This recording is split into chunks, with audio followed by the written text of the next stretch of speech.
fuente, a qué tipo o a qué corriente de corto aporta cada tipo de fuente.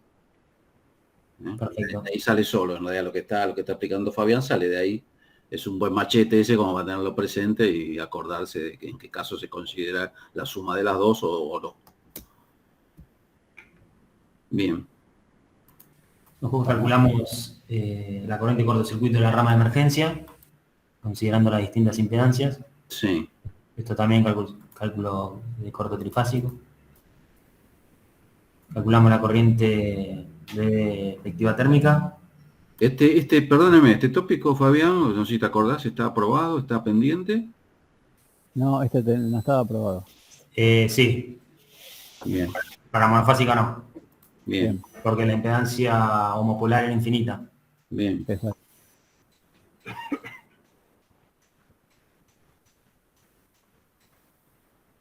Bueno, habíamos tomado unos valores de estos datos. Diego, Otto, no sé si lo quiero compartir.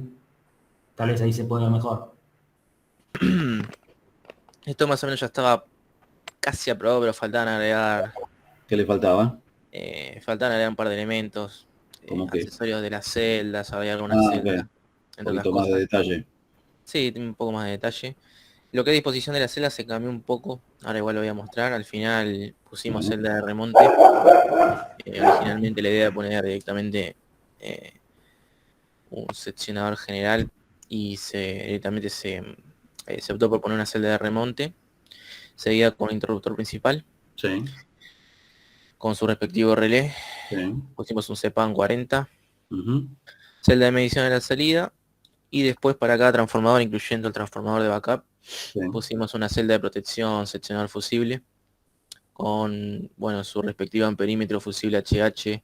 Bien. El fusible lo elegimos en función de las recomendaciones del proveedor para un transformador del tipo que teníamos. ¿De qué potencia eran los transformadores? Perdón. De 1250 kVA. Ok. Bien, la disposición dentro del edificio básicamente quedaba así, en este orden, porque si entrábamos por este lado. Bueno. Bueno, el unifilar y la explicación de qué Cada uno. celdas cada una. El transformador, bueno, ya lo habíamos elegido, 1250, Cadmirón. Las bandejas también. La disposición igual quedó como estaba, más allá de que no era lo más práctico, que ya lo habíamos charlado con Fabián y con Gabriel. Bueno. Pero bueno, no se modificó. El generador ya estaba con sus accesorios y demás. Bueno. La ubicación de los tanques también en el ¿Cuántos estacionamiento. generadores tiene? Tiene 4 generadores y uno de backup. Y uno de por las dudas. Está bien. Sí, Y un tanque de gasoil único. sí, acá está. Un solo tanque. Bien. Bueno, lo que es tablero de baja tensión también mucho no varió. Bueno. Lo que es gabinete, accesorios. Está bien. Protecciones sí se cambió un poco, se eligió un poco más fino qué elemento de protección íbamos a utilizar. Sí. Eso en función de la corriente nominal y de los parámetros de cortocircuito. Más que nada para lo que es alta potencia, arriba de 800 amperios elegimos Master Pack MTZ, o sea, de bastidor abierto. Sí. Con relés MicroLogic 5.0 y 2.0X, usualmente usamos para protecciones. Igualmente, la regulación igual después la vamos a explicar. Bueno. Lo mismo el seccionador de bastidor abierto, MTZ. Ya que, bueno, no sé si... Será acoplador de barra, ¿eh? Claro, el seccionador de barra. Bien. Para barra normal. Después, bueno, le expliqué un poco algunos elementos que utilizamos. Este es otro seccionador de barra normal, eso dependiendo de la potencia que vamos a utilizar. En alguno de los TGBT, por dar un ejemplo. Ya usamos un compacto, en este caso en SX250. Y bueno, empecé a explicar un poco lo que es interruptores automáticos. Todos de la gama Schneider NSX250, o bueno, NSX, perdón. Con su respectivo relé y protección diferencial en caso específico. Todo lo que es disyuntores y interruptores PIA también expliqué de un detalle mínimo más o menos de los parámetros que Bien. tienen. para diferentes valores de corriente, diferentes modelos. Todo lo que es gabinete para tableros seccionales y subseccionales, esto ya lo había puesto. Y después, bueno, un estudio rápido de qué protecciones íbamos a utilizar en cada tablero seccional y subseccional, todo por corriente nominal. Los datos ya estaban volcados más o menos en lo que es potencia, se pasó a corriente para cada transformador y se vio qué protección se iba a usar para cada transformador, todo en función de la corriente nominal, como digo. Y todo de la gama que les acaba de mostrar. Para la protección general Master Pack, y después iban variando los seccionadores de barra normal y las protecciones del lado de emergencia y lado normal de cada uno de los tableros seccionales y subseccionales. Bueno, acá hay una explicación, un detalle de cada carga y cada interruptor elegido para cada transformador, o mejor dicho, para cada TGBT correspondiente a cada transformador. Y bueno, después nos pusimos un poco más finos en lo que es la celda del transformador 2 y bueno, con el correspondiente TGBT2, que es la rama justamente donde estudiamos el cortocircuito. Sí. Donde estudiamos Coordinación. más explícitamente todos los demás tópicos, ¿no? Protecciones, arranque de motores, etc. Arrancando con media tensión, en función de los datos calculados, fuimos viendo que los parámetros de la celda y bueno, del relé de la celda estuvieran en rango, lo cual sí dio en lo que es media tensión y también en baja tensión. Ahí estaba viendo un comentario que dice: no se colocará una protección justo en la salida. ¿Qué quieres decir, digamos? Al pie del transformador. Claro, al pie del de transformador. cable desde el bushing del trafo hasta el TGBT. Tal cual. Tal cual. Es eso. Okay. Sí, costo-beneficio no cuadraba en ese caso, entonces dejamos un pedazo de 30 metros de cable aproximadamente desprotegido. Bueno, eso de desprotegido se podría verificar en la coordinación, ¿no? Porque ese cable se podría agregar los dos puntos en la coordinación y ver si no está protegido por la protección primaria, ¿no? Claro, tal cual. Por eso lo puse como un comentario más que nada, pero bueno, después en lo que es protecciones se regulaba en función de eso. Muy bien, lo mismo para cada modelo, se eligió cada relé en función del cortocircuito máximo y mínimo que íbamos a tener, más o menos se eligió algo para después tener una selectividad ajustable con sus correspondientes diales. Los valores nominales igual cumplieron. Esos aparatos, ¿en función de qué corriente? En función de la corriente nominal, en una primera elección. De la corriente, de la corriente que circulaba a la carga, se supone. A las cargas. ¿Seguro? Siempre para arriba igual, ¿no? Dijimos... Pero a ver, el interruptor, estaba hablando del interruptor de salida del trafo, ¿no? Sí, salida. Bueno, vamos de vuelta. ¿Para qué corriente debería estar dimensionado? La corriente nominal del trafo. Sí. Bien. Hay algo que no me queda claro. Fabián, hay algo que no me queda claro. ¿Son interruptores de los tableros o de la salida de los transformadores? Con la salida de los transformadores no ponían protección. No, entiendo que es la entrada del TGBT, que es la salida del... Claro, es dentro del TGBT. Es la cometida del TGBT. Claro, sí. Exacto. Tengamos claro eso, que no es la corriente nominal. O sea, es la corriente nominal del transformador. Claro. Si es un y calculada con la corriente nominal del trafo. Sí. Ahora no lo tengo en mente, 2000. Pero creo que sí, era todo menos de 1600. Igual no lo tengo en mente, después lo reviso, pero me parece que elegimos... Revisalo bien, porque si no, digamos, aunque, digamos, te dé muy cerca, conceptualmente está mal, ¿está bien? Claro. Y es para tenerlo en cuenta eso, para el futuro y para, digamos, la evaluación del trabajo práctico también, ¿no? Porque, digamos, cuando nosotros diseñamos el tablero no hay que ponerle una restricción que esté condicionada a la carga, porque si no, digamos, le estamos imposibilitando quizás aumentar la carga después. Yo si tengo un transformador de 1250, que no sé, por 1.5 son 1800 amperes aproximadamente, 1900, bueno. Supongamos que la corriente nominal secundaria es de 2000 amperes. Yo tengo que diseñar ese interruptor para 2000 amperes, aunque la carga sean 500 amperes. ¿Bien? Porque en el futuro yo puedo cargar ese transformador hasta 2000 amperes. Entonces yo desde la etapa de diseño inicial lo voy a diseñar para la máxima corriente capaz de evacuar en el transformador. Después, si por las condiciones de la instalación la corriente que va a tomar es menor, se regula la protección. Pero el aparato, el fierro, tiene que estar diseñado para la corriente nivel.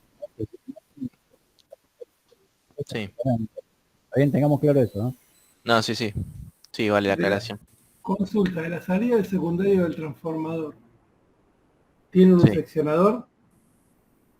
No, ¿Sale el cable directo? sí.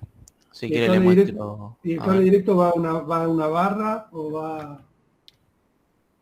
Eso es lo que no me quedó claro. Ahí No. le hago un zoom acá. Bueno, Bueno, ahí va.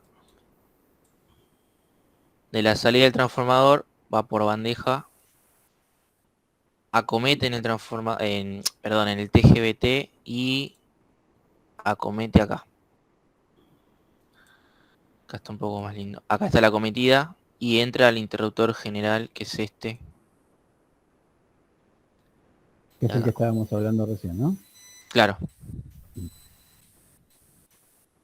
Este sería el... o sea, vos salís directo del transformador acá al tablero. Claro, vengo acá. Y acá entro. Exacto. O sea, no alimentás una barra, nada, vas directo ahí. Sí, voy directo al interruptor y después sí distribuyo. Después distribuí de este interruptor que pusiste guía general. Claro. Está bien. No, mi duda era si salías del transformador y alimentabas una barra. Eso es lo que No. No, O directamente sea, vengo a... es dedicación exclusiva. claro. El transformador va directo ahí. El único que alimenta una barra, así como decís, es el del backup, que ya te muestro de vuelta. El transformador de backup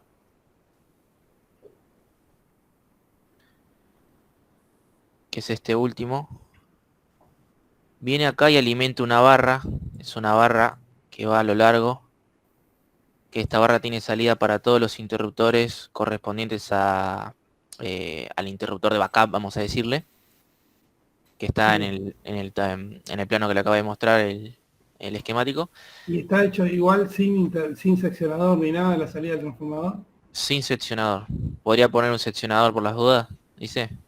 Es una barra libre esa. Vos lo que haces es una barra que después alimentás las distintas barras con Sí. las cuales... Es una barra pivoteante que está... Claro. La barra pivoteante básicamente toma después estos dos interruptores. No, perdón, este solo interruptor toma. El de acá. Acá está el ducto de barras para conexión de transformador y generador de backup. Esto es lo que te estábamos diciendo recién. Este ducto de barras, que es el que alimenta el trafo de backup y los generadores del generador de backup, perdóname.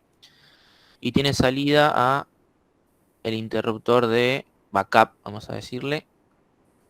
Que bueno, tiene después salida de emergencia, ¿no? Bien. Bien, y ahí termina el tópico. Tendría que verificar después lo de la corriente. A memoria me parece que daba, pero después lo verifico por las dudas. Suba un poquito más. Muéstreme la parte de media tensión. Que en ningún lado diga que está... Ahí nomás, quédese ahí. Sí, perdón, Fabián. No, digo que se fijen en la memoria, que en ninguna parte de la memoria diga que está calculado para la corriente nominal de la carga. Dale, lo acoto también acá, paso. Sí, yo igual le voy a pedir que modifique esa tabla. ¿Cuál? ¿Está? Todas. Yo quiero una tabla donde habla de las celdas. Quédese en la de las celdas, que me parece que es la que más se aproxima a lo que yo quiero ver. Bien. Amplíe un poquito la imagen. Dale. Bueno. Tiene una cantidad de parámetros eléctricos ahí a la izquierda y tiene dos columnas. Usted puso datos del fabricante y datos calculados. Sí. Yo le voy a pedir que en datos del fabricante ponga datos garantizados. Ok. Que los ponga a la derecha. ¿A la derecha? Sí, y a la izquierda ponga la columna de datos, lo que usted llama calculados, ponga datos requeridos. Datos requeridos, bien. Y los Bien. interruptores de baja tensión le voy a pedir que haga lo mismo. Elimine lo que dice aporte de la red, del motor, de aporte total, nada. Listo. Ponga en datos requeridos los datos que usted entiende que el aparato debe requerir. Porque Sí, vamos a hacer esa planilla que yo le digo, usted se lo va a mandar al que le va a comprar el aparato. Entonces usted le va a mandar una planilla donde dice datos requeridos y le va a poner ahí todos los datos que usted necesita de acuerdo al proyecto. Y el fabricante le va a devolver la planilla con los datos garantizados. Nosotros acá hacemos el doble trabajo porque forma parte del trabajo práctico. Bien. El fabricante le va a devolver su planilla con los datos que el aparato que él vende garantiza. Entonces, como decía Fabián, por ejemplo, cuando usted dimensione ahí el interruptor general de salida de uno de los transformadores, posiblemente necesite una corriente nominal de 2000 amperes. Entonces, el dato requerido suyo va a ser 2000 amperes. Ni 1582, ni 1600, ni nada. Va a ser 2000 amperes. Porque lo va a dimensionar para que el transformador pueda entregar su capacidad máxima de potencia. Bien. ¿Está bien? ¿Se entiende lo que digo? Sí. Sí, ahí se ve que 1600 amperes claramente no da para la potencia nominal del trafo. Claro. Lo que sí, acá, fíjate que volvemos al tema de lo que hablamos al principio del aporte del motor. Más allá de la ITH, que vos la sumaste acá, lo que dijimos recién, no habría que sumarla, la ITH del motor, porque el motor no aporta ITH.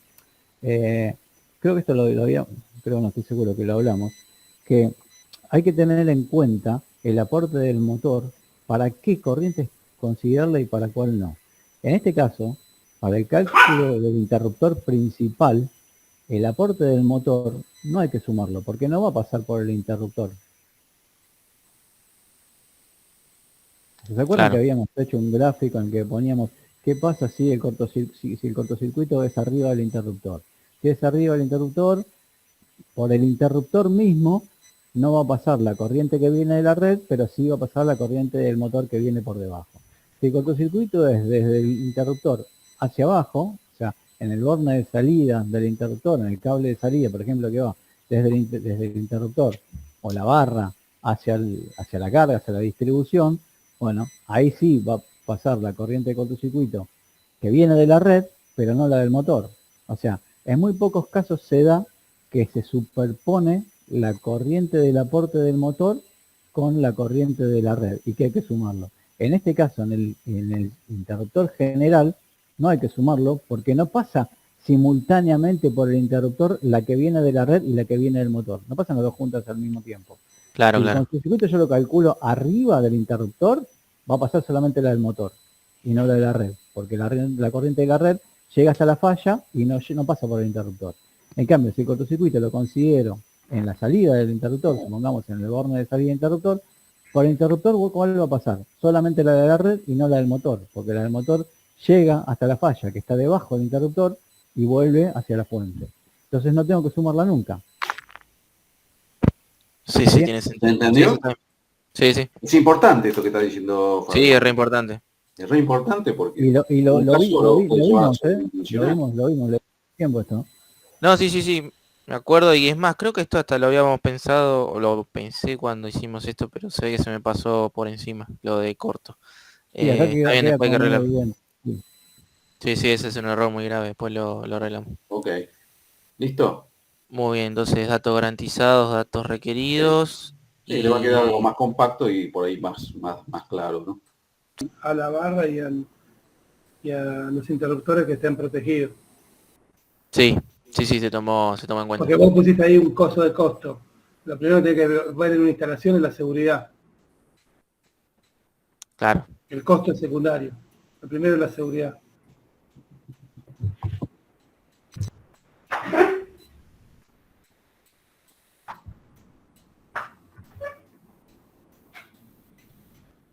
En realidad ¿qué le pondría? Y yo no le pondría por un problema de costos, aunque podría hacerlo. Lo tenés que esconder eso. Yo le pondría que la protección de ese tramo de cable, o de lo que es, como dice Gabriel, estará garantizada por la protección primaria del transformador. Bien. Eso lo presentás a alguna auditoría. ¿No? Claro, pero lo presentás a una auditoría, te ven eso y en realidad se hincapié ahí, No, usted, Bien, sí. usted Sí. como ingeniero no le puede vender a un cliente que se tendrá un tramo de 30 metros de cable desprotegido. No, No, está bien, entiendo. está protegido por otras cosas. Te echan a la mía. Sí, no, lo primero que hicimos fue dimensionar las barras por la corriente nominal, más bien por la corriente permanente que la circula. Sí. Tomamos, bueno, los datos de temperatura y todos esos datos que son las condiciones del lugar donde va instalado. Sí. Y decidimos instalar, la disposición que nosotros elegimos fueron 2 barras en paralelo, Sí. 80 por 5, y pintadas para aumentar la capacidad De conducción. Sí. Exacto. O sea, la capacidad de conducción porque aumenta la disipación térmica al estar pintadas. Claro. Después de eso, bueno, verificamos con todos los factores, factor a factor, para corregirla. Sí. ¿La barra de que estamos hablando cuál es? ¿Qué tramo es de cable, de barra que están calculando? Es de la salida del TGBT. ¿Del TGBT hacia uno en consumo? ¿O del trafo del TGBT? Me imagino que era del transformador hacia el TGBT, ¿o no? Sí, pero en el anterior decía que era un cable, que estaba desprotegido. A ver, iba del transformador un cable del TGBT. ¿Estas podrían ser las barras principales del TGBT? Sí, son las barras principales. Ah, ok. Es dentro del TGBT esto. Claro. Y, a ver, y tenían barras para el de backup, donde salía el transformador de backup y iba a todas las cargas. ¿Eso era con barra? Sí, eso también era con barra. El trafo de backup, sí. O sea, adentro del tablero general tenemos barras. Fuera del tablero general son cables. Claro. Sí. Lo único que había barra era esa barra larga que tomaba todo lo que es backup. Que Y la pivoteaba. conexión del backup a la barra es por cable. Claro. Bien.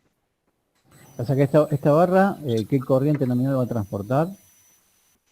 Esta barra, perdón que te pise Santi, pero ya que estoy. 19 gramos. 1,56 kiloamperes era la corriente nominal. O sea, pregunto por saber, digamos, si no estaremos cometiendo el mismo error que en el anterior. No, por eso le iba a decir. Lo del aporte del motor. Claro, que esté considerada la corriente de carga y no la corriente del trafo. Porque la corriente del trafo son 2000 amperes. No, está considerada la corriente de carga. Claro. Por eso yo aclaré que era la corriente, digamos, permanente que la circula y no la nominal del trafo. Claro, por eso, digamos, habría que hacerla para la corriente nominal del trafo. Porque si no, vamos a lo mismo. Le estás poniendo vos una restricción a no poder crecer. Y en realidad, ¿por qué 1500 amperes y no por qué no podrían pasar 1600, 1700, 1800 por esta barra? Está bien, entiendo.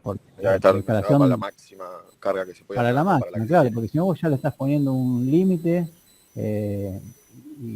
innecesario, ¿no? Porque vos el transformador lo podés cargar hasta los 2000 amperes, pero vos ya la barra la dejás limitada, entonces después se podría presentar un problema, porque suponete que yo te digo, bueno, corregí el interruptor, listo, corregís el interruptor, la barra vos no la corregís, entonces quedó el interruptor diseñado para 2000, la barra para 1500 y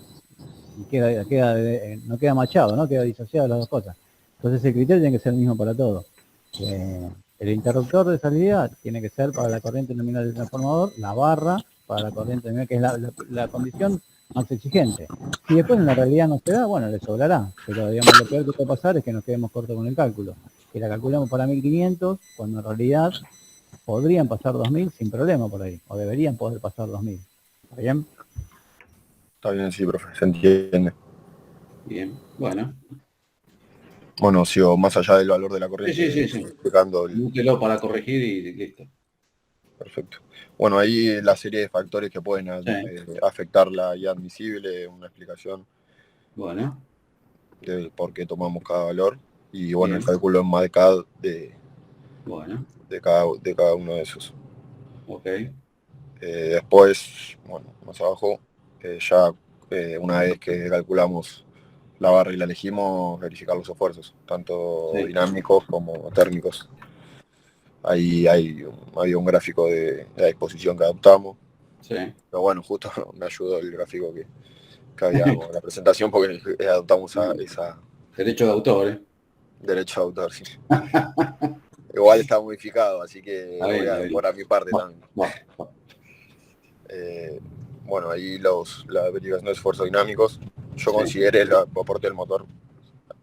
Lo consideramos para todo, pero en este caso estaría bien considerarlo. En este caso está bien. En este caso sí, en la verificación de esfuerzos dinámicos. Claro, el esfuerzo dinámico está bien. Bueno, y después esos son todos los esfuerzos dinámicos de las barras y entre conductores y más abajo también están los esfuerzos sobre los soportes. Está bien. Bueno, también están los cálculos de los valores que se necesitan para hacer el cálculo de la fuerza, no las distancias efectivas, porque hay una serie de factores que las van afectando, no son las distancias medidas en centímetros capaz. Depende de la disposición también. Está bien. Y después, bueno, eso es básicamente eso igual. Entonces, son los cálculos. Bien. Verificaba todo con los valores que había tomado, verificaba todo. Habría que hacer ahora de vuelta recálculo con 2000, con la corriente. Sí, la corriente calculada era 1800 de nominal del trafo, así que hay que modificarlo y ver bien. Aclaren qué barra es la que están estudiando. Ok, si eso no está. Si es del TGBT, si es la de... Aclárenlo. Le agregamos el esquemático. Le agrego un gráfico y el esquema de cuál. Sí, unifilar, si no. Sí, unifilar, sí. Sí, un unifilar simplificado y listo. Acuérdense que siempre lo va a leer una persona que mucho no entienda y le va a llenar la pregunta. Y también está mal. Ahí, bueno, la ITH nosotros consideramos el aporte del motor, así que también habría que modificarlo. Bien. Digamos, de la ITH donde está calculada la barra, la salida del trafo. O sea, pregunto porque recién mencionaban que había un tramo de cable que vincula el TGBT con el trafo. Sí. Entonces entiendo que la corriente de cortocircuito en este punto, en esta barra, no es la misma que en la salida del transformador. No sé si lo tuvieron en cuenta, no pido que lo hagan de nuevo, pero sí lo aclaran. Sí, se tuvo en cuenta, profe. O sea, tiene en cuenta la impedancia del cable. Sí, no es la misma corriente que la salida del trafo. O sea, no, sí se tuvo en cuenta. Sí. Ok, está bien. Bueno. Ahí va. Bien.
Bueno.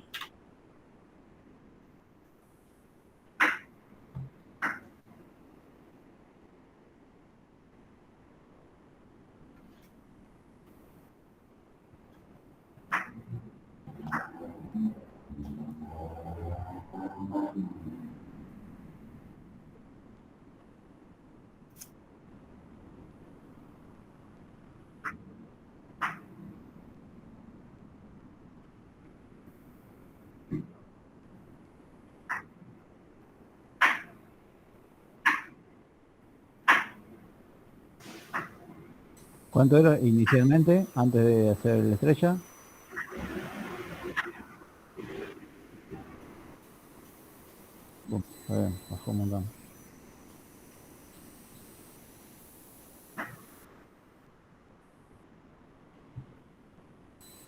Ok. Bueno, Este dijiste que es para un...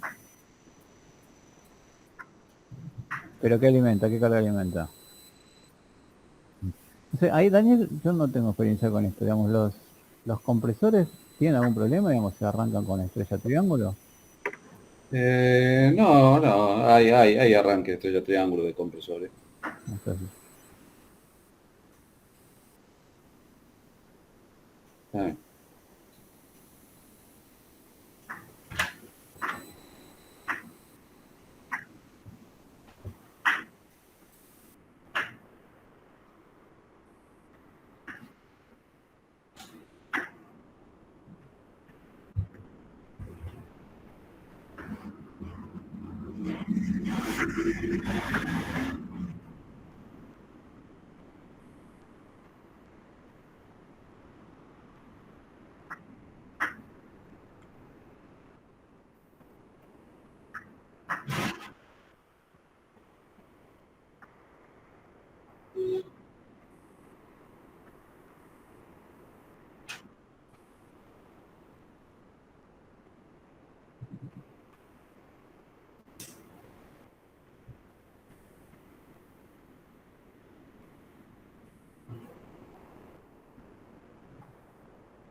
esa Q está calculada ya descontando la compensación que se fue haciendo. O sea, sería el Q residual, el no compensado.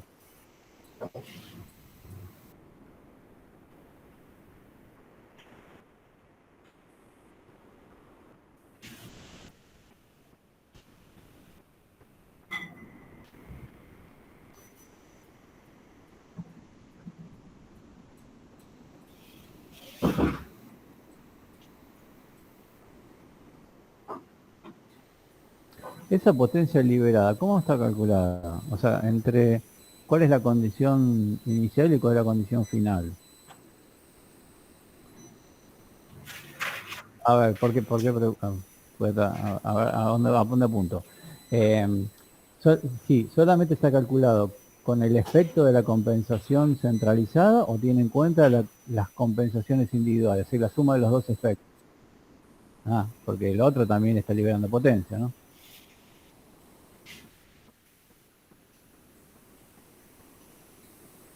O sea, en cada transformador no tuviste en cuenta lo que liberaste aguas abajo.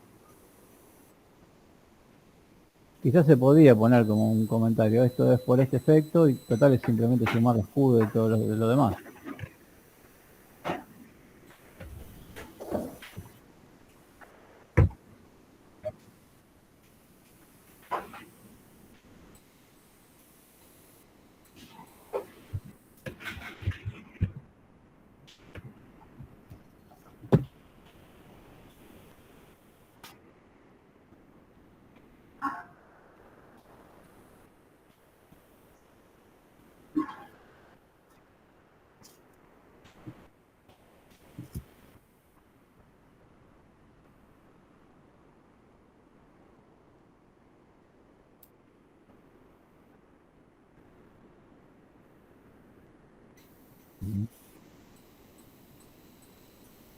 ¿Quedaron más o menos, a ver, son similares o muy distintos?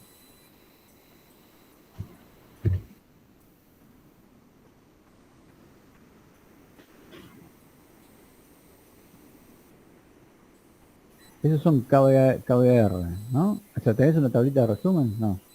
A ver, no importa, a ver. Lo liberaron en lo primero que es 360.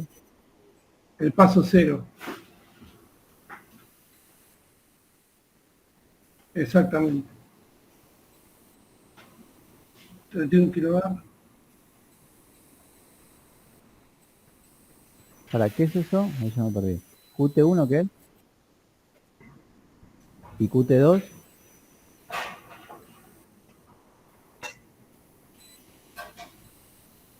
¿El porcentaje de qué? Ah, está bien, pero eso nosotros no lo hacemos. Nosotros lo que hacemos es calculamos solamente la potencia de vacío y compensamos el vacío. En realidad, el transformador, si lo miramos desde el punto del circuito equivalente, sí, está bien.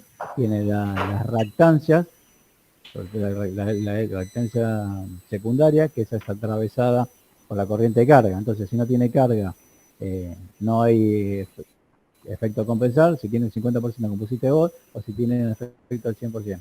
Pero en la rama paralelo, llamémosle, digamos que tiene el circuito equivalente, tenemos la susceptancia magnetizante y la conductancia de pérdida. La conductancia de pérdida es todo activo y sí la susceptancia magnetizante. La susceptancia magnetizante, esa está a las 24 horas y está siempre independientemente del estado de carga del transformador. Entonces, esa es la que nosotros calculamos, la compensamos. La susceptancia magnetizante, que en definitiva es la pérdida de vacío del transformador. La otra, digamos, la que sería la potencia reactiva absorbida por X'2, esa nosotros no la tenemos en cuenta porque es difícil estimar, porque vos decís, bueno, yo le calculo un valor y si la carga varía, necesito, digamos, modificar con el riesgo de irme a un valor capacitivo. Entonces nosotros lo que hacemos es, calculamos en el paso fijo solamente para la potencia de vacío del transformador y después para el resto de las cargas como lo hiciste antes. Pero nunca le agregamos compensación a la parte variable, a la X'2. No sé si lo llegaste a calcular o lo pusiste solamente en la teoría.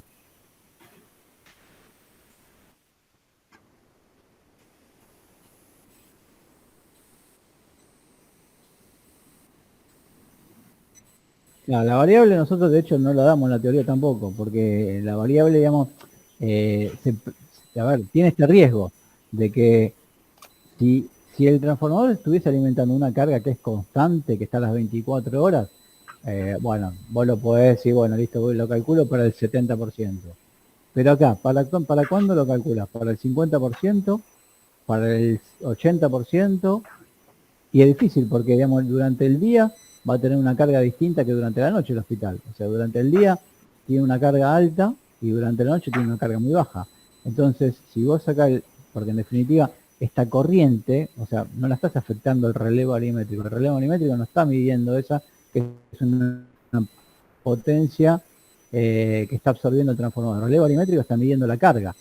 Entonces, esta corriente, esta compensación, vos la estás poniendo fija y de noche te vas a ir del otro lado, seguramente. No sé si se entiende lo que digo. ¿Se entiende? No quiero mal, porque, digamos, por eso nosotros solamente compensamos la parte de vacío del transformador, no la de carga.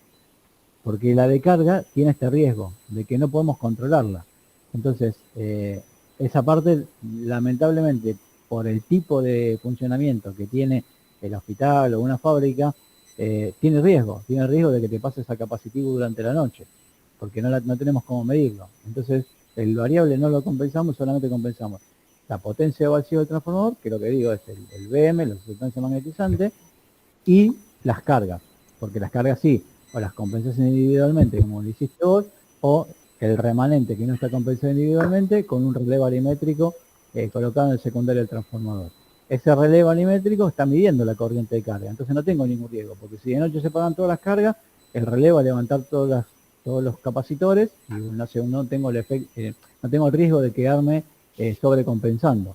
Ahora, si yo al paso fijo, al vacío del transformador, le agrego un capacitor que esté calculado para el 50% y de noche tengo 10% de carga, me estoy yendo a capacitivo. ¿Está bien? Entonces, digamos, la parte de variable, saquémosla.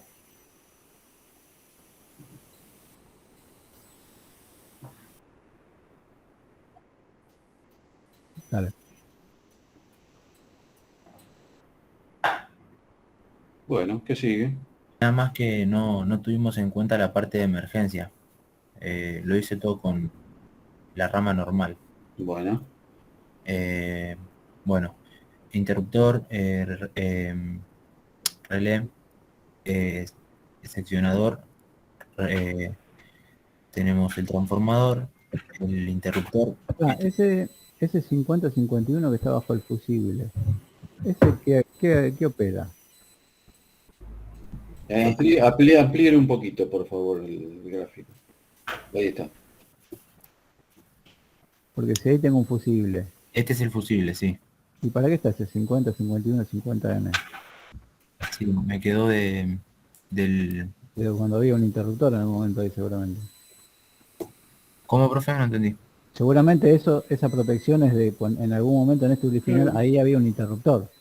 Al cambiar los fusibles, ya el fusible cumple la función de 50-51. No, pasa que copié el bloque y lo edité, por eso me quedó. Bien, eso sacarlo. Bueno. Sí. Entonces, repasemos las protecciones que vamos a ver en el final. Sí. Si de arriba para abajo tenemos una S1 es un interruptor. Sí. Un Schneider DM1. Bien, después nos encontramos con el fusible. Fusible. Y después ya el Master Pack. Sí. Y después más abajo. Dos Master Pack. Les hago una consulta. Sí. ¿La CEPAN la consiguen? No se fabrica más, Es todo, bueno, es todo teórico. No se fabrica más, es P3 y ya es P5. El reemplazo. Perfecto, es todo de internet, así que no planeábamos comprarla por ahora. No la van a poder comprar tampoco. Lo que estaba viendo es que tenés 3 Master Pack en serie. O sea, ¿tan largas las ramas?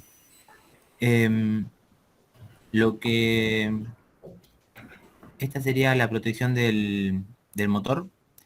Esta sería la primer protección del cable y esta sería la segunda protección del cable. Y digo, pensando en el costo, ¿no?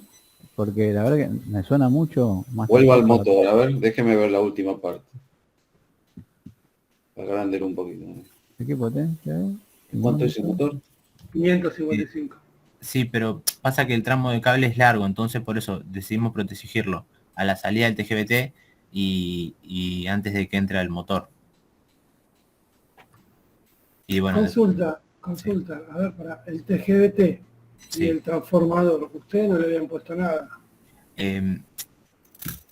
A la salida acá no le habíamos puesto.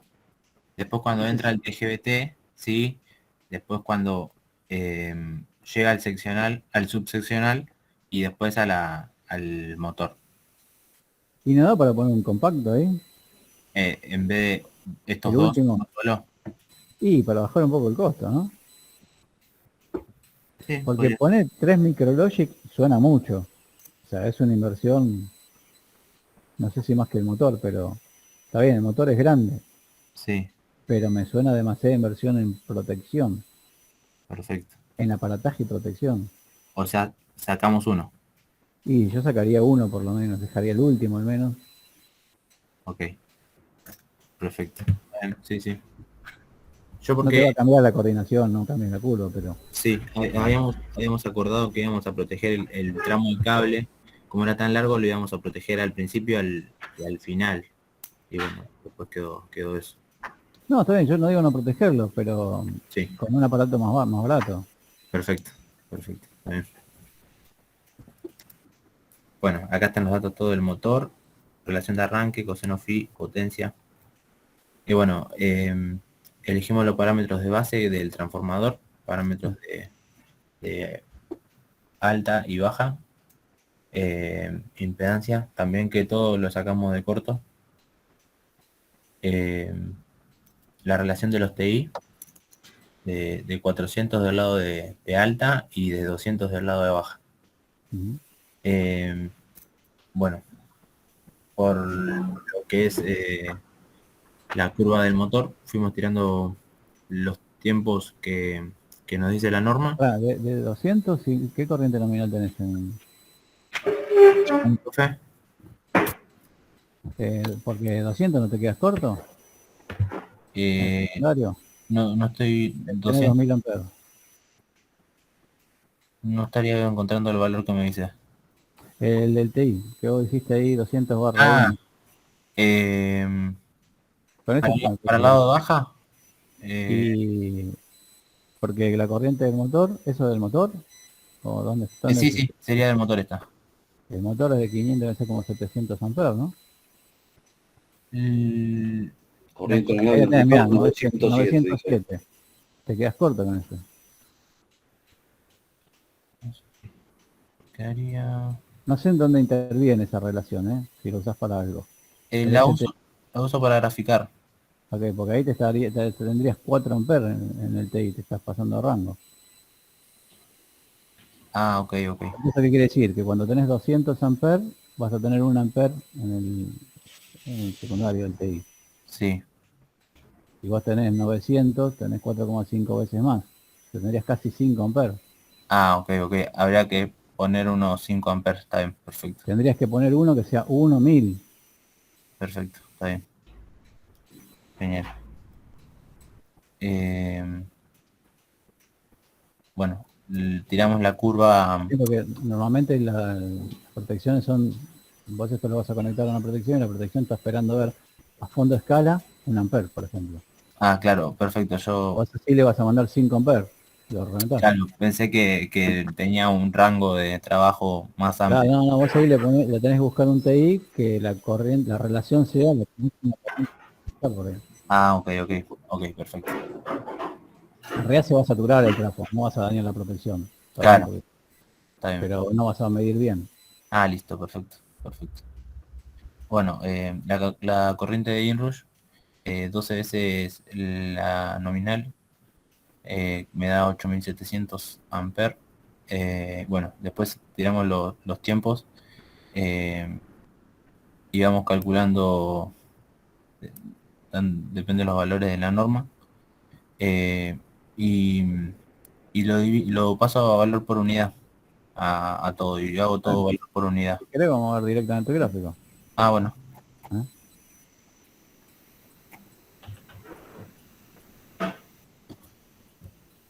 Contar un poco acá qué es.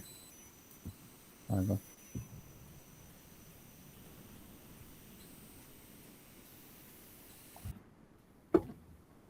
Ahí está, acá tenemos la curva del motor, el arranque del motor, tenemos la protección que protege el motor, la otra protección que era el Master Pack de 600, la Master Pack de 1600, el fusible y el principal. El fusible del primario, ¿cuál es? ¿El celestito? No, El punteado. el punteado, ok. Y le faltaría texto agregarle esto para poder. Porque cuesta sí, ¿cuál es cada interruptor mínimo? Ese cuadradito que está abajo, que es el InRush. Sí. Y agregarle unos textos ahí de referencia para poder seguirlo más. Ahí a la derecha tiene una leyenda igual. A ver. InRush. ¿La InRush son los 3 puntos? Los 4. Acá también le agregué este también. Okay. Y lo que acá está en protección. Bueno, está bien, después lo vemos en todo caso más detalladamente, pero a ver, vamos a ver el fusible. Porque el cable que nosotros dijimos que teníamos que proteger con este fusible, ¿cuál sería acá? Sería el trafo. El de 25. No puede ser el de 25, porque es un cable que tiene que soportar 2000 amperes. El fusible está en el primario. Sí, sí, pero el cable es el del secundario. Claro. El cable, si no está desprotegido, el cable del secundario. Hace un cachito, un cachito. Ese que dice 4x4x240.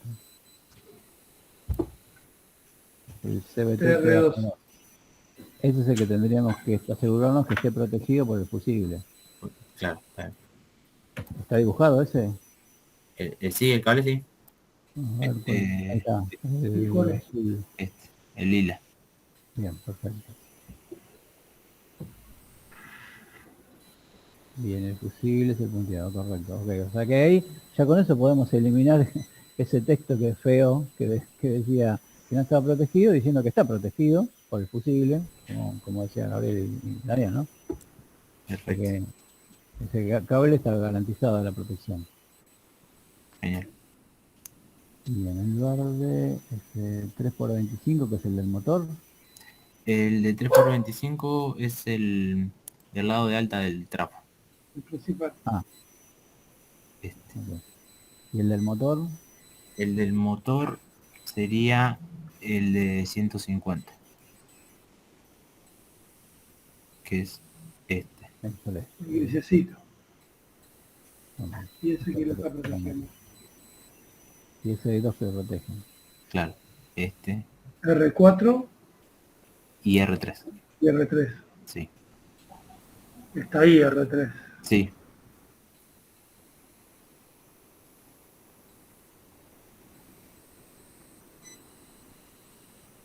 Y R2 le pasa justo.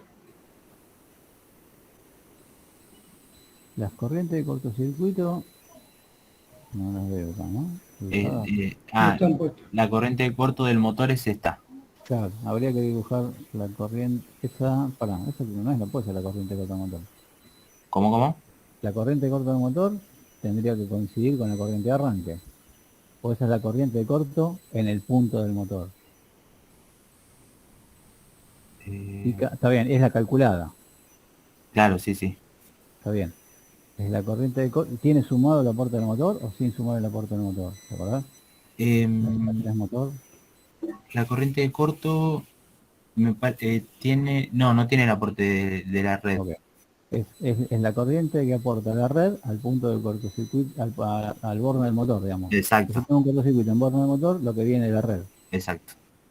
Bien. Lo que tendríamos que marcar es en los distintos puntos. Ahora tendríamos que marcar al secundario del transformador, en el primario del transformador y en la entrada del TGBT. Esos valores de cortocircuito, está bien. Claro, para ver, porque justamente lo que tenemos que asegurarnos es que los escalones, o sea, los puntos en los que pasa del 51 al 50, que digamos el cortocircuito, a ver, la parte del 50, que es la parte de tiempo independiente, ahí tiene que estar el cortocircuito. Okay. Si el cortocircuito te cae en la parte del 51, ahí tiene un problema. Está bien, porque está tardando mucho. Entonces, nos va a ayudar para poder verificar eso.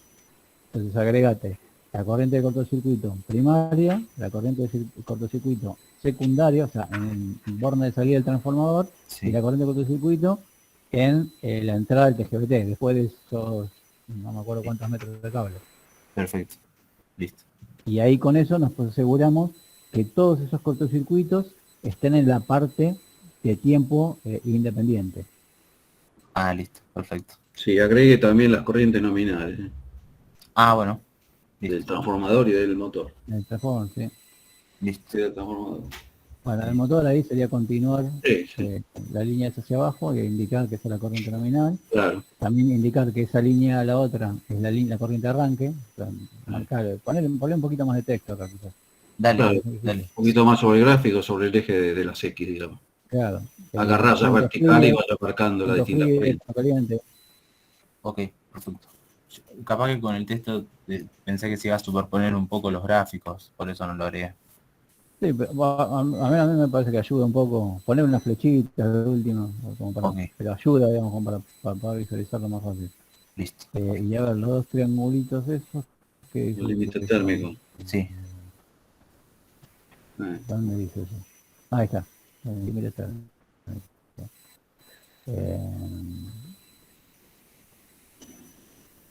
Sí. Bueno. Y el fusible, la primaria es fusible. Sí. Y la secundaria. Secundaria del trafo, la próxima sería la de entrada del TGBT. La negra. Que es R2. R2. Exacto. Y la otra R1, ¿cuál es? Es R4, R3, R2, R1. Están en orden. R1 está arriba del fusible. Claro. R1 es media tensión. R1, media tensión, exactamente. Claro, se está recontra protegido el motor, porque está protegido por R1. R2 está bien, porque lo agarra en la parte de tiempo. Fíjate que hay un problema ahí. A ver. Agranda un poquito más, en la zona donde están los triangulitos, para verlo bien. Vamos a ver, el primer triángulo, el triángulo de la derecha, es Sí. el cortocircuito, que se te va a coincidir con el cortocircuito que tenés en borne secundario del transformador. Entonces, eso tiene que estar protegido por el interruptor secundario, que está protegido, entiendo que es el Es el interruptor negro. secundario. El ¿Cuál es? negro. El negro. Sí. Negro, bien, ese lo protege bien. Y después tenés ese que arriba de ese, no sé ahora, digamos, no veo la referencia. ¿Ese cuál es? Ese, que es un verde. El verde. Es un verde. el El fusible y el que está en el primario. Claro, este es el interruptor primario principal. El de la cometida sería. Exacto. ¿Y la curva la coincide con el fusible? Pero Sí, si se compone con el fusible, eso es lo que me confunde. También coincide, qué bárbaro, ¿no? Yo porque lo intenté, no pude encontrar una curva que me represente la del fusible. Entonces hice una parecida y me quedó. Bueno, trate de separarla, porque así hacemos más claro el dibujo. Sí, sí, Me sí. queda una, un poquito. queda una curva. No hay coordinación en esa parte, ¿no? Claro. Claro, Están claro. pegados. Sí, Me sí. queda una curva la del fusible, ¿eh? Es más Sí, vertical normalmente. pasa que no pude encontrar cómo representar la curva del fusible, entonces Agarrá y te tirate 4 o 5 puntos. O sea, agarrás la tabla del catálogo, sí, el fusible, y La curva de fusión. Claro, la curva de fusión, agarrás 4 o 5 puntos, corriente, tiempo, y armás una tablita con 4, 5, 6 puntos. perfecto, listo. Sí, te hace una recta. Listo. Sí, Genial. es más vertical, y ahí te va a dar algún inconveniente, pero lo importante en esto es verificar lo siguiente. El triangulito de la derecha, ese representa, bueno, el límite de término. No se le escucha, profe. ¿Ahora? Ahora sí. Lo que digo es, el triangulito de la derecha, ese va a coincidir el límite térmico con la corriente de cortocircuito secundaria al transformador. Sí. Entonces, cuando nosotros decimos, bueno, ¿cómo tendría que estar protegido un cortocircuito secundario del transformador? Bueno, con el interruptor que tenés en el secundario del transformador, que es el negro. Perfecto. Sí. Porque fíjate que el negro está bien debajo, en la parte de tiempo independiente, está bien debajo del triángulo. Perfecto. Sí. Y lejos, lo protege bien. El otro triángulo, el del 0,58, dijimos que ese era cómo se veía reflejado en el primario un cortocircuito monofásico en el secundario. Sí. Entonces, eso es lo que estaría viendo el fusible. Sí. Entonces, lo que te tenés capaz que el triángulo es fusible cuando dibujes todas las protecciones que vos quieras poner de respaldo arriba. ¿Cómo? Capaz que el triangulito se me fue un poquito de cara.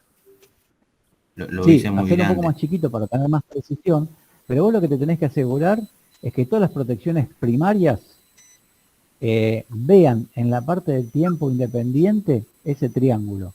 Y yo lo que veo ahí es que ese verde no está en la parte de tiempo independiente.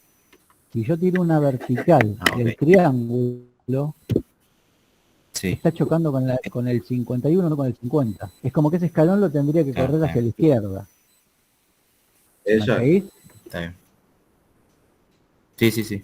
Y después, cuando el fusible, también te tenés que asegurar que el fusible también calce ahí, ¿no? Que el fusible proteja ese triángulo. Ahí, exacto. Ahí está. Está bien. Perfecto. Y el fusible por así, más o menos. Algo así. Sí, más o menos, sí. Perfecto. Bien.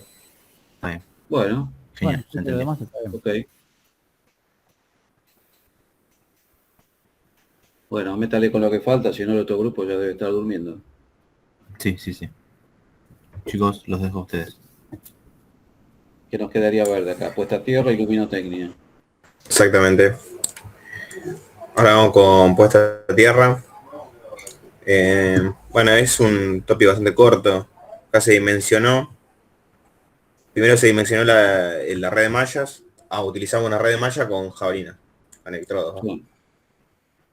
Bueno, primero dimensionamos la red de mallas. La sección del conductor de la red de mallas. Exactamente. Esa fórmula que teníamos, de tabla sacamos algunos parámetros, la corriente la teníamos, y sacamos la sección que nos da 174,52 milímetros cuadrados. Ajá. Da bastante grande. Bastante grosso. Entonces utilizamos dos. ¿Qué corriente utilizaron? ¿Cuántos amperes? ¿O miliamperes? De ahí 65,014. Corriente de falla monofásica máxima en los bornes de la barra secundario de los transformadores. Ok, un número grande. Bien. Bueno. Ahí hicimos una aclaración. La corriente, la secundaria monofásica. Perdón, a ver, quédese un cachito ahí, a ver. Sí. Estoy mirando los valores que tiene a la izquierda. Esto salió de la tabla de cobre recocido. Sí. Ah, ok, sí. Está bien. Y como el valor es muy elevado, utilizamos dos conductores de malla en paralelo de 95 milímetros cuadrados. No me parece buena idea eso. ¿Por qué no? Sea tan grande, demasiado. Sí, es raro, sí, está un poco raro, pero bueno. Sí, es demasiado. ¿El 65 está verificado? ¿El monofásico, corriente monofásica daba 65? O sea, ¿está actualizado con la última versión de corto? Parece un montón 65, pero bueno. Sí. ¿Y en qué El rango corto tiene? cambió, así que lo de corto hay que verificarlo. Sí, pues esta es la Lo que monofásica. comentaron hoy. Este es el corto monofásico. Sí, claro. Así a simple vista te diría que el corto monofásico es más alto que el trifásico. Ahí cuando estuvimos viendo hoy recién la parte de corto, ¿cuánto daba el trifásico?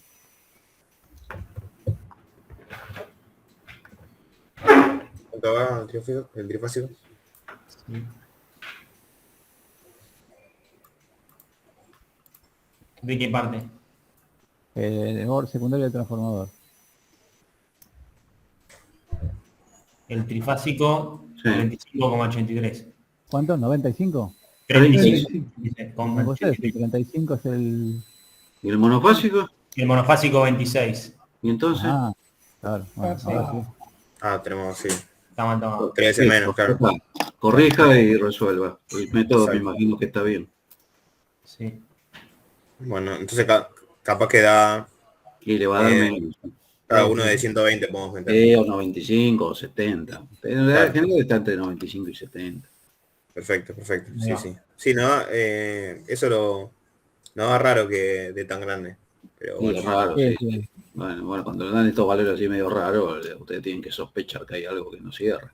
O algún Claro. dato que está mal. Bueno, Ok. adelante.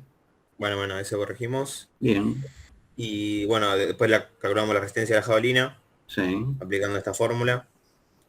Acá la resistividad dio bastante alta porque, bueno, estamos Por el en tema de la Juan, es un provincia, ¿no? terreno, Sí, claro, claro. terreno rocoso. Todo piedra, sí. Entonces nos dio bastante alto la resistencia, Sí. por lo que optamos poner 9 jabalinas Conectadas en en paralelo. paralelo. Ajá. Y bueno, llevamos un valor de casi 20 ohm de resistencia total. Sí. Luego, utilizamos jabalina acoplable, ya que recomendada para tierra profunda, ya que lo enterramos 1 metro. Hay que enterrarlo en la zona. ¿Cómo? Y hay que darle martillazo. Hay que darle unos buenos garrotazos en Sí, esa sí, zona, enterrarlo. Bien. Bueno, y bueno, la sección es de 3/4 de pulgada de la jabalina. Sí. Después, ¿De largo? el largo 1,5 metros. 1500 milímetros. Sí. Bueno, acá dimensionamos la... ¿Cómo? Perdón. Decía cortito la jabalina y bruto cable. Sí, igual dice que son acoplables, ¿no? O sea, no sé cuántas acoplaron. ¿Se acoplaron? ¿2? Sí, son acoplables. O sea que cuando contaste la profundidad, ¿qué profundidad le diste? 1 metro. La malla está Esta es un la metro. malla, la jabalina. ¿Y la o sea, jabalina de que- qué largo son? Dos, eso, el largo de la jabalina. 1,5 metros. Sí, el largo de la jabalina es 1,5 metros, sí. Eso cada jabalina, pero vos dijiste que eran acoplables. Yo entendí que metías dos juntas, una acoplada a la otra de 3 metros, ¿o no? Ah, no, es una sola. No. Una sola de 1,5 metros vas a poner. Ah, está bien, Claro. las jabalinas 9 en acoplables, realidad. pero no acoplaron. No. Ok. Tenés 9 jabalinas de 1,5 metros metidas. Así es. Claro. De O sea, 3/4. tengan en cuenta esto, que si no da, si se fijan en la fórmula de la resistencia varía, es mucho más sensible a la profundidad que al diámetro. ¿Está bien? Claro. Entonces, si no diera, se acopla otra jabalina y es mucho más efectivo que aumentar el diámetro de la jabalina, ¿no? Porque está dentro de un ovalito, ¿no? El diámetro. Está bien. O el diámetro utilizamos 3/4, que es lo máximo. Que nos Sí. Si va a indicaba usar... Sí, está bien. Bueno, Bueno, ¿y cómo Sí, va? el problema principal de esto fue el terreno. El terreno es bastante complicado. claro. Tiene mucha resistividad. O sea, esto es, la malla tiene 34 por 28. Sí. Claro, el edificio Sí. técnico. Ok. Ahí están todo el TGBT, están los trafos, están las celdas. ¿Y ¿Cómo le dio las tensiones de paso? Bueno, a ver. Porque ahí veo que separan los cables 2 metros. Sí. Tensión de contacto 20 volts Sí. y tensión de paso 24 ya creo. 24,6. 24, sí. Ajá. Bueno, Bueno, después mencionamos y así quedó el plano de la red. sí. Con las jabalinas En las puntas. en las Sí, en puntas y en realidad, el centro. 9 jabalinas te quedaste medio corto, ¿no? Porque en cada trazo le ponen una jabalina. Sí, claro. O sea, los neutros de los transformadores hay que mandarlos a tierra. Ya de movida tenés 7 jabalinas para los transformadores. Es recomendable que el neutro esté conectado derecho a una jabalina. Más allá que la jabalina, por supuesto, también está conectada a la malla, ¿no? Claro. Entonces usted a ese largo de conductores enterrados le va a agregar, como dice Fabián, 7 jabalinas más, una por cada transformador. ¿Sí? Ok, perfecto. ¿Quiere que agreguemos esas 9? Sí. Perfecto, bueno, lo agregamos. Súmela porque le va a ir bajando el valor de la resistencia. Claro, a las 9 que pusiste agregarle las 7 de los trapos. 7 más. Exacto. Está Bueno, bien. lo agregamos y lo preparamos en el plano. Claro. Perfecto. Bueno, eso sería todo. Está bien, Ya chequee pasamos después ahí, chequee el valor de la corriente esa de corto y después calcule. Sí. Perfecto. Dale, sí, sí. 60. Eso le va a modificar también el valor de la resistencia, porque si bien la sección del conductor no influye mucho, pero algo influye. Bueno, lo primero que se hizo fue básicamente elegir el local para el que íbamos a calcular la iluminación. Sí. En este caso elegimos una sala de espera, Bueno, de espera de pacientes, cosas así. Pusimos las dimensiones, el ancho, el largo y la altura, porque con eso necesitamos sacar la superficie del local que se va bueno, a dimensionar, y aparte, bueno, necesitamos las alturas. bien. Después, bueno, con el tema de las alturas, elegimos la cavidad del cielo raso, le dimos un valor, la altura del plano de trabajo, que lo elegimos 1,1 metros, Bueno, y la altura a la que estaría la luminaria. está bien. Con estos valores calculamos el índice de cavidad local, que nos va a servir para después entrar a una tabla y calcular el coeficiente de utilización. Sí. Bueno, después con el tema de la reflectancia, bueno, pusimos más o menos qué color llevaría las paredes, el cielo raso y el piso.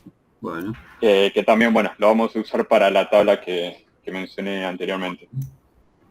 Después, bueno, nosotros buscamos en una norma europea los niveles medios para el nivel medio de iluminación para las distintas salas. Como la nuestra es una sala de espera, creo que debería ser de 200 lux. está bien. Después, bueno, le asignamos un valor al coeficiente de mantenimiento, que la verdad, como al ser un hospital, se supone que debería estar dentro de todo bastante limpio la zona, digamos, así que le pusimos un valor de un valor de 0,8 como para después también tener un porcentaje de reserva por si el mantenimiento fuera excelente, perdón, si el mantenimiento es malo, digamos, cumpla con el valor del nivel medio establecido. Bueno, después de eso entramos a esta tabla que mencioné, la del coeficiente de utilización. Usamos ¿cómo se llama? El valor de la reflectancia, del índice de calidad local, perdón, y de la reflectancia. Con eso hicimos interpolamos porque nos daba entre dos valores, cual nos dio, bueno, perdóneme, ¿calculó las reflectancias efectivas? No. De las dos cavidades, tanto del suelo como del cielo raso. Eso es un paso intermedio. Claro, yo calculé la del local en sí, digamos. Pero sí, hay algo que le está faltando. Está bien. Siga lo que dice la norma ahí, ¿no? Está bien. Esta tabla la va a poder usar un pasito después, digamos. Claro, está bien. Perfecto. En esa tabla que me está mostrando va a entrar con la reflectancia efectiva. Perfecto. Que puede ser un poquito diferente de lo que ustedes tienen como valor si fuera la superficie directa, ¿no? Claro, está bien, entiendo. Perfecto. Bueno, sigamos el método, a ver. Bueno, en base a esto ya tenemos todos los valores para calcular la cantidad de lámparas. Sí. Bueno, ahí tenemos la fórmula en la cual despejamos el valor del número o de la cantidad de luminarias, el cual nos dio 7,9. Como es un número, tiene que ser un número entero, lo redondeamos a 8 luminarias. ¿Y cuál es el flujo luminoso? Perdón, sí, lo pasé de largo.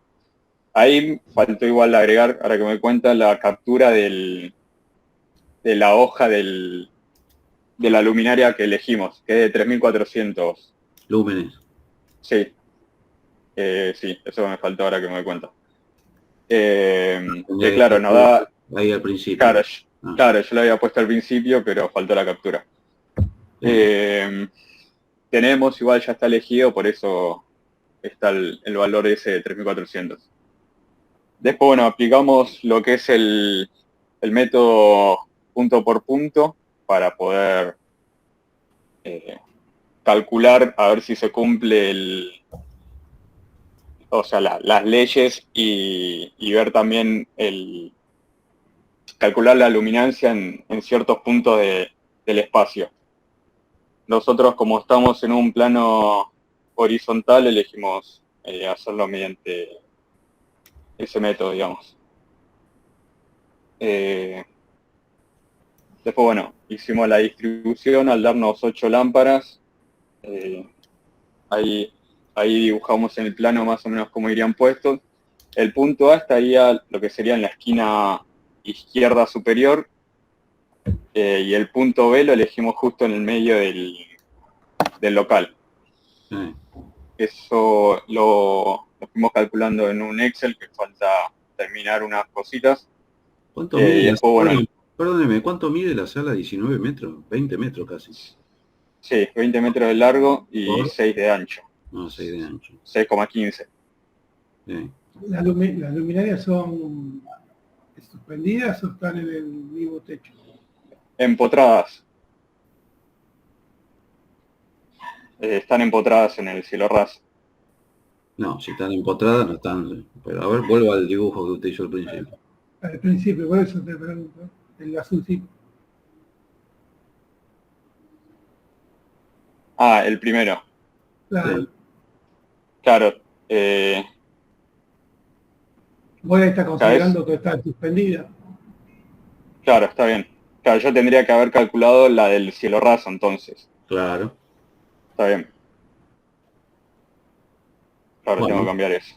Bueno, ahí seguro me va a cambiar también el número de luminarias. Le va a cambiar un poco. Sí. Bueno, de todas maneras, a ver cómo avance con el cálculo. Bueno, después en base a eso lo hicimos en el software. usó el método punto a punto y ¿qué le dio los factores eso de uniformidad? Lo calculamos eso con el software Dialux, que ahí quedó bastante vago. La verdad nos tiró todos los datos. ¿Y qué le dio? A ver. Calculamos los valores de los distintos ángulos y distancia que tenemos. Sí. Nos falta calcular el tema de la intensidad lumínica, para así poder sacar lo que es la iluminancia de cada artefacto. No dio tan parejo. A ver. Promedio 0,22 y 0,12. Es muy bajo el factor de... Sí, sí. Los factores de uniformidad son muy bajos. Son bajos, tiene que estar por arriba de 0,5 por lo menos. Claro. ¿Eso qué implica eso? Iba a tener que poner más artefactos con menos flujo. Está bien, perfecto. Ese flujo total que usted calcula, sí, lo tiene que desparramar en más artefactos, de menos potencia posiblemente. Está bien. ¿Sí? Entonces, por eso a mí me llama un poco la atención el plano, que los veía muy dispersos los artefactos. Vuelvo al plano de distribución. No, el plano que usted dibujó. El plano. Ese, quédese ahí. Recuerde que nosotros dijimos, o en general, la cosa de uniformidad anda bien cuando usted tiene una separación entre artefactos de centro a centro, en las dos direcciones, que es equivalente a la altura de montaje. Entonces, si usted se fija en el cálculo, la altura de montaje es la altura entre el artefacto y el plano de trabajo, ¿no? Claro. Eran 2,5 metros, creo. 2,5 metros, sí. Más o menos le tiene que dar 2,5 metros de esa separación. Perfecto. Pues si eso lo lleva al doble, digamos, de artefacto, en vez de poner 4, pone, no sé, 7, a lo mejor por línea. Sí. Creo que puede andar. Pero tiene que bajar el flujo, porque si no se el flujo luminoso. Se le va a ir arriba, ¿sí? Está bien, perfecto. Sí, el nivel medio se nos va a ir mucho. Claro. Bueno, eso con el software lo puede jugar fácil. Sí. Cambiar artefacto y fíjese. Ahí Fabián se escuchó muy bajo. Sí, no sé, intenté cambiar la configuración, pero no pude mejorarlo. ¿Se escucha algo? Sí, ahí sí. Okay. Hacerme cerca del micrófono. Cada luminaria o cada artefacto tiene más de una luminaria. No, es una sola, digamos. Okay. Una sola lámpara. Un tubo LED, claro. Algo así. Okay. Es un tubo Philip. ¿Qué local es este? Que, digamos, son 200 lux, ¿no? El objetivo. Sí, es una sala de espera. Espera, dice. Ok. Sí, como no es, digamos, un quirófano, no se necesita demasiado lux, pero sí, da bastante, o sea, da disparejo, eso es lo que no nos gustó, digamos. Parejo, y por eso ya partimos de que es una sala con poco nivel de iluminación, la 200 lux. Sí. Y claro. Son lugares que tenés 50, 40. Claro, el medio es 200, pero hay parte de 400. Claro, si usted analiza ese plano, fíjese los niveles punto a punto. Y tiene lugares de 2 dígitos y lugares de 3 dígitos. Abajo el artefacto tiene 300 luz y tiene 80 o 70. Sí, llega a 400, el máximo 407. O sea, claro. Ahí está el problema. Sí. Claro, lo duplica. Y más todavía. Claro. Hay lugares que te quedas ciego y lugares que no ves nada. Sí. Claro. Sí. Bueno, después pasamos a la iluminación exterior. Ok. Claro, de ahí pasamos a la iluminación exterior, que lo hicimos en base a la norma IRAM, la que está mencionada, a AADL J2022. Sí. Bueno, y ahí nos fuimos fijando en base a esa tabla que está ahí. Como nosotros vamos a tener un tránsito lento, una velocidad menor a 40 kilómetros por hora, y vamos a tener presencia de peatones o distintos obstáculos, elegimos la clase B. Bueno. Y en base a eso entramos a la tabla siguiente, que nos indica el valor de nivel inicial y la uniformidad que más o menos deberíamos tener. Está bien. Como elegimos la clase D, tendríamos que tener un nivel medio de 27 lux. Y bueno, y que sea semi-apantallado. Está bien. Elegimos una luminaria para tener el flujo. Creo que este había dado 10.000, si no me equivoco. Sí. 10.000 es el más bajo que encontré, porque los demás, la verdad, se me iban bastante. Sí, sí. Hay de menos, ¿eh? Hay de menos. Claro. En otras marcas. Sí, claro, yo busqué Philips, que es la que más me parecía más completa, por ejemplo, las tablas. Está bien. Bueno, con eso vimos lo que sería las distintas medidas que tendríamos sobre la calle y elegimos un poste. Sí. Que tenga 6 metros de altura y el largo del brazo va a ser de 1,5 metros según la tabla. Bueno. Con esto calculamos el coeficiente, que nos dio 1,05, y según ese valor que calculamos, nos dio que tiene que haber una distribución de 3 bolillos. 3 bolillos, sí. Bueno, en base a eso calculamos el rendimiento de lo que sería sobre la vereda y la calzada. Sí. Con eso calculamos el rendimiento total, digamos, que nos dio 39%, sabiendo el ancho de la calle, que es de 6,3. Calculamos la distancia que debe haber entre poste y poste. A ver, ¿y qué le digo? Nos dio 23 metros. Una distancia de 23 metros entre poste y poste. Sí, puede ser. Y eso también lo podríamos simular en Dialux. Lo puede verificar, sí. Claro. Bueno. Pero bueno, falta eso. Haga ese chequeo y vemos. Perfecto. Y lo otro corrija según lo que conversamos. Sí, perfecto. Bueno. Ya para